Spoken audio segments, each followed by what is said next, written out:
How do you completely blot out the sun other than using a bunch of arrows? Resin spilling in a brand new car, and Anycubic's cloud server was hacked. All this and more, PrintFix Friday, episode 130. Let's get into it.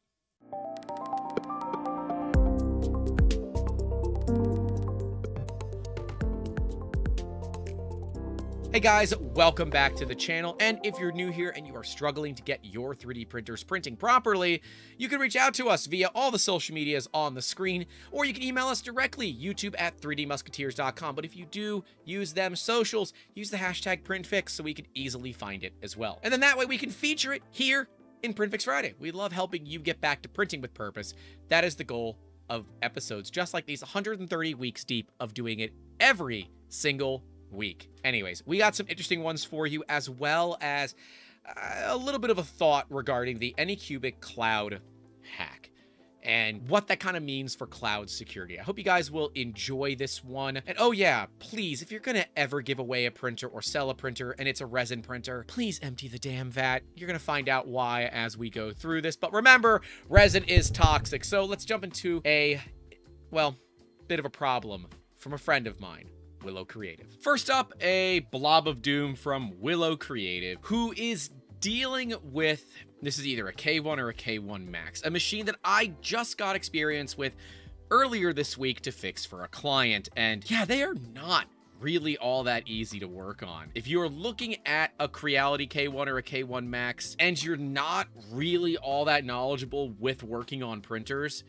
I might caution you because they can be a little bit challenging to work on, especially compared to other machines in their price category. Willow's got herself a bit of a Blob of Doom here, and nice and delicious, saying at least I got it off without damaging the wires. And that's pretty much the goal here. The silicone sock can get destroyed. No one cares about it. They're cheap and easy to replace. The big things you want to look out for are those copper colored wires, which are generally your thermistor, and the thicker wires, which are generally your heater.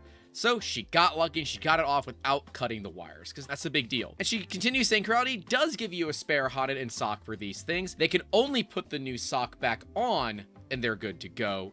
But do yourself a favor, remove all the bolts in the part cooling fan or it will rip apart. Thankfully, I did this earlier for ease of access. Yeah, the part cooling fan for a Creality K1 and K1 Max, kind of a pain in the butt to deal with. It is actually behind this circuit board and this circuit board, and you access it with two top bolts. It would be the bolt there and the bolt there, and I think that third bolt also goes through it. When you undo those three bolts, which are difficult to pull out because of course they're stuck inside of circuit boards and you're working on circuit boards with metal tools, that fan can go ahead and drop out for the hot end cooling fan itself. If you do want to get rid of the part cooling fan, like she did, it's this one here, and you can easily kind of tuck it out of the way, which is what I did. It was fine. Keep an eye out for the fans, because the fans on these machines can be special. At least the hot end cooling fan is really generic. I think it's a 3010 fan, so very, very generic. But these larger style blower fans tend to be a little more unique and harder to come by. Thankfully here, it's just a lost silicone sock. It's not that big of a deal. I would recommend to go through and try to clean some of this up. If you're skilled, and I know Willow has a fair bit of skill. In fact, she's been a previous podcast guest. We'll card to that episode. You gotta have Willow on again. It's been a while. It's good to kind of touch back up and see where things are. But yeah, you do want to try to clean this up if you can, because this is going to end up oozing out of the sock and onto your print over time. So you can use some flush cutters, try to scrape it off. You can also use the brushes used to clean firearms. They're normally copper. You can buy them as copper, and that won't damage your nozzles, but you will have to be careful because, of course, copper, brass, steel, whatever, those are going to be conductive. The reason that we like these things so much is that they've got some long bristles and some short bristles, and then there's a fair bit of what I think is nylon in between the bristles. So you can easily get in there for a wider spot. If you need something a little bit tighter, flip it over. These are, of course, much more stiff than these are, but these are great for cleaning off nozzle tips or things like that where you don't want to get too close. They're really cheap. We've linked some down in the description if that is something that you'd like to get. I love keeping these in stock. We have them for every couple of printers. That way they're easy to grab. And yes, over time the copper oxidizes, but we've never noticed a massive decrease in quality on these things. And because they're designed for cleaning firearms, they're pretty robust. Like, they work great and they're nice and cheap. I think it's an essential to any 3D printer repair kit. And for this one, yeah, I'd be wanting to clean that off. Just make sure that you don't mess up any of the wires. You got this far without messing up the wires. Don't let the cleaning process be the one that does mess up those wires. How can I fully block the sun's rays? As a Floridian, I 100% feel this.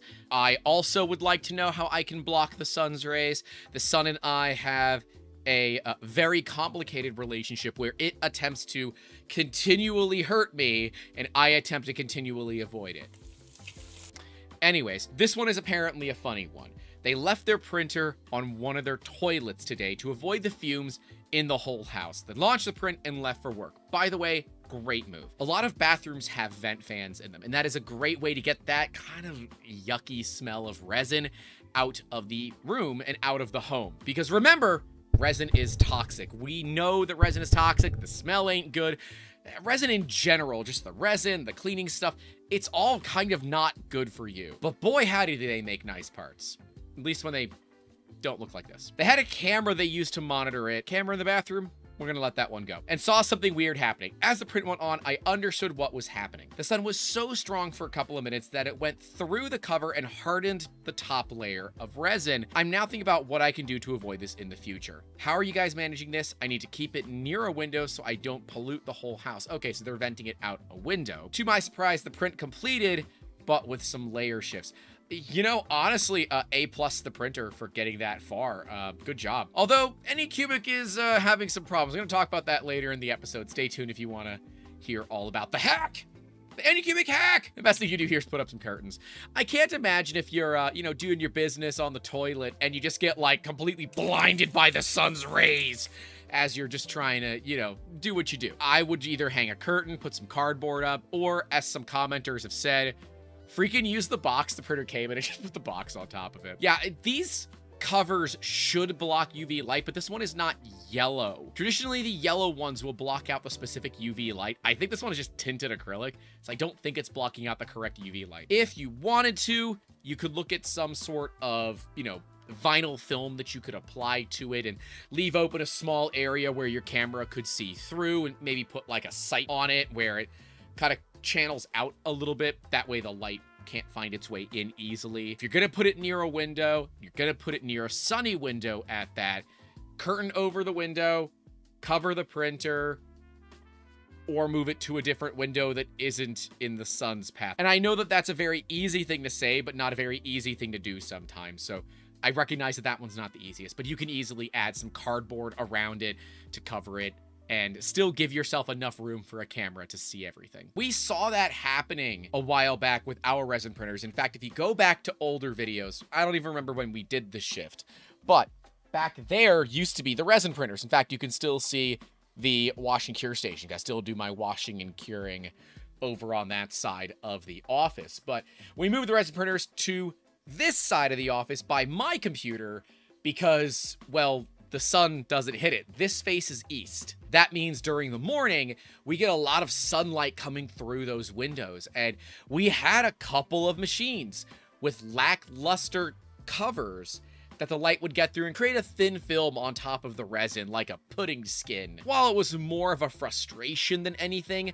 it certainly was never this bad. This is one of those things that you don't really expect until it happens. Now that it's happened, I would definitely go and make some adjustments. And that can certainly be, put some freaking cardboard over the window and block the window rather than going through and blocking the printer. If you want to block the window but still give the air a path to go out, you can install a fan and then have a duct that does at least one little zigzag. That should keep light from coming through but allow air to go out. That's a lot of cardboard work. And if you are going to be cutting a lot of cardboard, I cannot recommend one of these cardboard knives highly enough. These things are freaking amazing, and you're gonna say, Grant, I've got an X-Acto knife, and I get it. But your X-Acto knife is not designed to cut cardboard. This thing is I love these cardboard knives. They're like 10 bucks. We'll link to them down below. They are amazing. They're not very sharp. They're serrated. Even someone that is less careful with these has a lower chance of hurting themselves, but these are specifically designed to cut cardboard.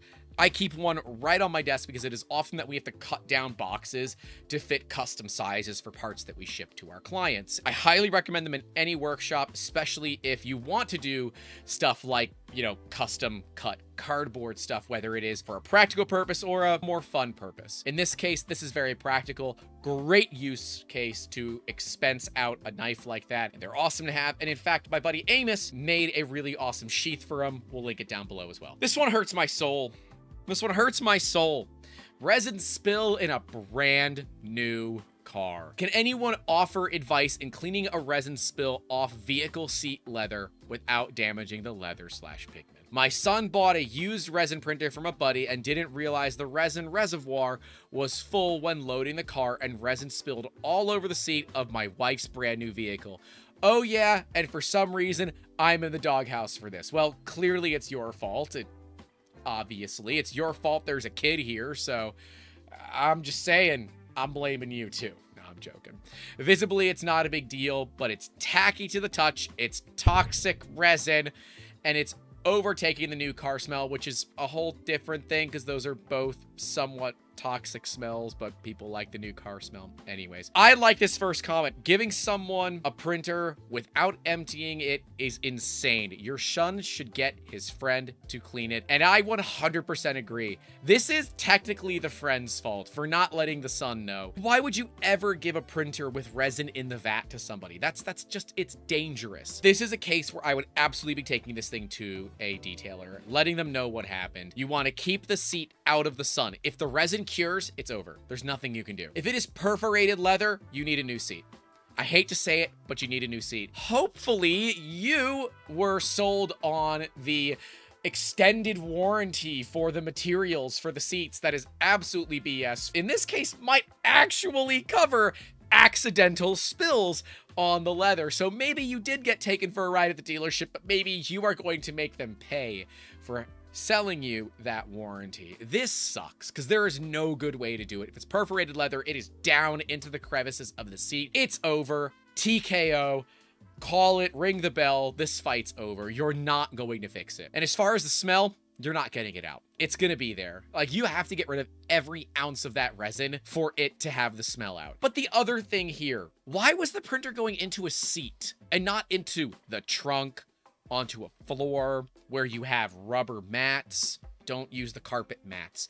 Go to Sam's Club, go to Costco, buy cheap ones online, buy the rubber mats that you have to cut to fit in your car. Don't buy the expensive ones. No one's got that kind of money in this economy. But that would have solved it, because if it did spill on that floor with that rubber mat, you just take the rubber mat outside, you let it cure in the sun, then you peel the cured resin off, and you're done. So I think that there's a lot here that we have to go through. The big one being, if you buy a used resin printer, make sure it's empty. And shame on the person that gave it away or sold or whatever it was for not emptying the vat. They should know better, and minimally they should at least tell someone. We've seen issues in the past where someone did not know, and one where someone knew but didn't think anything of it and had a resin printer on their lap, and it leaked.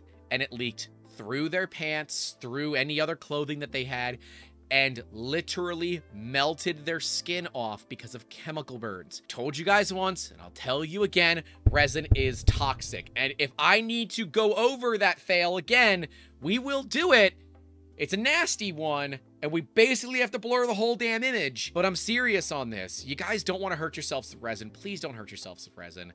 Be careful. Get the friend to clean this up, or minimally get the friend to at least somewhat help cover the cost of dealing with this, because that is negligent, in my opinion. It is also negligent on your son for not checking, but if you're brand new to resin printing, I can't exactly blame you for not checking. You didn't know any better. Next up, a fail from one of our Patreon members. And if you want to join our super secret Discord, you can support via the links below for $10 or more a month. That will get you access into our private Discord server where we hang out pretty much every single day, and we will help you one-on-one. This comes from member Devoid Colossus, who has just recently bought a Qiditech X Plus 3. Because of my experience with it, he wanted a bigger printer. He asked me about the X Plus 3. I said I liked it, and he bought one. And this is what he got. This is ABS printed on the machine, and we can see here we've got some rounding and some curling on these corners. This is cooling. When you print ABS fast, I know that in your head, you know that ABS hates cooling. You know that ABS hates cooling. You don't want to cool ABS. You know it hates cooling. But when you print ABS fast, you actually have to give it some extra cooling so that it doesn't start to warp. You have to lock it in place. It's kind of weird, but it's what works for ABS and ASA. So he turned up the cooling, everything worked perfectly. But I wanted to talk about this one because it's one that you don't normally see with ABS and ASA. Normally, they don't warp. At least like this, right? They'll warp up off of the build plate, but on edging, we normally find that ABS and ASA work beautifully. When you do try to go high speed, you got to make sure you turn up the fans as well. Now, the nice thing about the Qiditech X Plus 3 and the X series of printers from Qidi is that they have chamber heaters. So you can set the chamber heater, and for the X Plus 3, it's a max of 65°C. So I told him, crank the chamber heater, let it cook, let it sit there for a bit, then go ahead and run the print. And added a little bit of extra cooling. Thing came out great. Let's talk about Anycubic Cloud. As I've talked about on this channel many times, I don't like cloud 3D printing. It is not secure. You can't trust what's occurring. And the servers, while they might ping in the United States or in your local country, the data is not staying on those servers, generally speaking. We had a breach of the Anycubic Cloud server via an MQTT vulnerability. This is not the first time that we've seen MQTT vulnerabilities be utilized in an attack method for 3D printing, and likely will not be the last.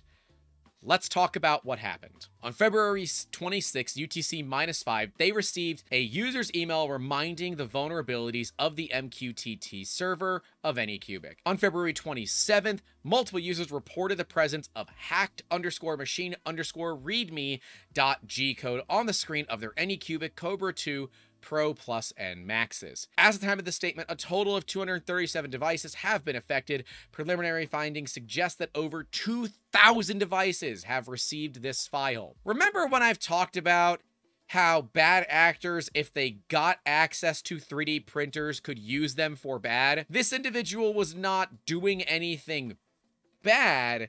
They were proving what could be done. Upon investigating the logs customer sent to us, it was found that these printers received remote commands to download message.txt documents from another cloud server. So that is from an outside cloud server that they were told to download a document from and rename it to the G-code file that people saw on their screens. They confirmed that this incident was caused by a third party using a security vulnerability of the MQTT server to access users' printers. We've talked about this.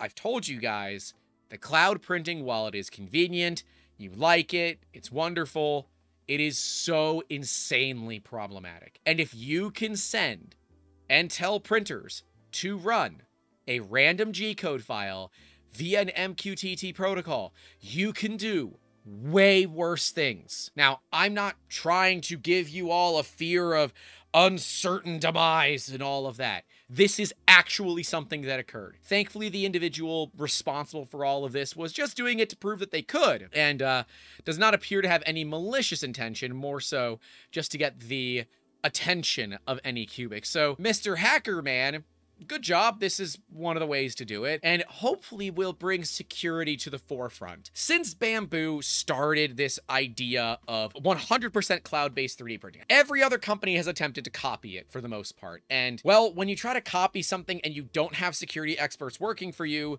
you end up with security vulnerabilities. What is Anycubic doing to solve it? They've strengthened the security verification steps of the cloud server. Great. You should have done that in the first place. They've strengthened authorization and permission management in the cloud server. Great. You should have done that in the first place. They're currently improving the security verification of firmware. New firmware will be available on March 5th, which it is out. That firmware is out, which has all of that security verification, which we will link to this in the description. So if you have one of these printers, you can download that new firmware. But it's why I say keep your damn printers off the cloud. If you want to run it locally and keep it from communicating out by blocking outbound and inbound traffic to the machine's IP on your router, by all means go ahead. But you know what can't easily be hacked without physical penetration, at least? SneakerNet. Take a damn SD card, take a USB thumb drive. I don't care. Walk it to your printer. Stop being lazy. I understand that your printers might be in another room, and for those of you that run printer farms, you might really like the ability of having the cloud. But this kind of insecure systems that companies are implementing can and will eventually cause problems in this industry where machines will damage themselves and potentially damage property. We have proven that this is now a problem, and I urge every company to learn from Anycubic's mistake here. Fix your vulnerabilities. Bamboo has had them, Bamboo has fixed them. Anycubic has had them, hopefully Anycubic fixes them. But I will tell you that individual that made the attack vector is likely going to continue to try. And whoever they are, I hope they do get in contact with Anycubic, because at this point, Anycubic should be paying them to do what is called penetration testing and validate that everything is secure. And if it's not secure, build it so that it is. Welcome to the world of ethical hacking. They might have started a little unethically, but at least it wasn't anything that causes real problems. Anycubic has done a great job of going about this. They tell you to delete it, it's harmless, which if it was a text file, it's relatively harmless. I don't believe the person behind this was acting maliciously. I think they were just trying to get the attention of Anycubic. I think they did a great job doing it. And for those who feel uncomfortable with the cloud service, that should be all of you. You can easily disable the Wi-Fi via the printer screen, and they even show you how to do it here. Just disable the cloud. It's safer to keep your printers offline. We have had offline printers for decades. They've worked just fine. We haven't had security vulnerabilities like this. Keep them offline. I understand that a lot of people are going to say, oh, Grant, you don't get it because you don't utilize that stuff. And, you know, you're right. I don't. I don't utilize cloud printing. And in fact, the first printer that we've ever put online is our Magneto X, and that was after verifying that it is actually secure. And it's only online in the local network on our insecure network. So it's relatively safe for us. It can't talk outside. It can't update anything like that. And a lot of that is because of the commitment that PO Poly made for the Magneto X. Anycubic isn't doing that. And I would really urge companies to follow in the footsteps of PO Poly here and really put a statement out about security, about data collection, about encryption, and that you don't need this stuff. Users need to be able to own their machines, be able to make their own modifications as they see fit, and be able to not have to rely on cloud services to make their machines run properly. That's my personal opinion. I'd love to know what you guys think in those comments below. Personally, I'm glad that they came out with this so quickly. Realize that from the 27th to the 5th is what?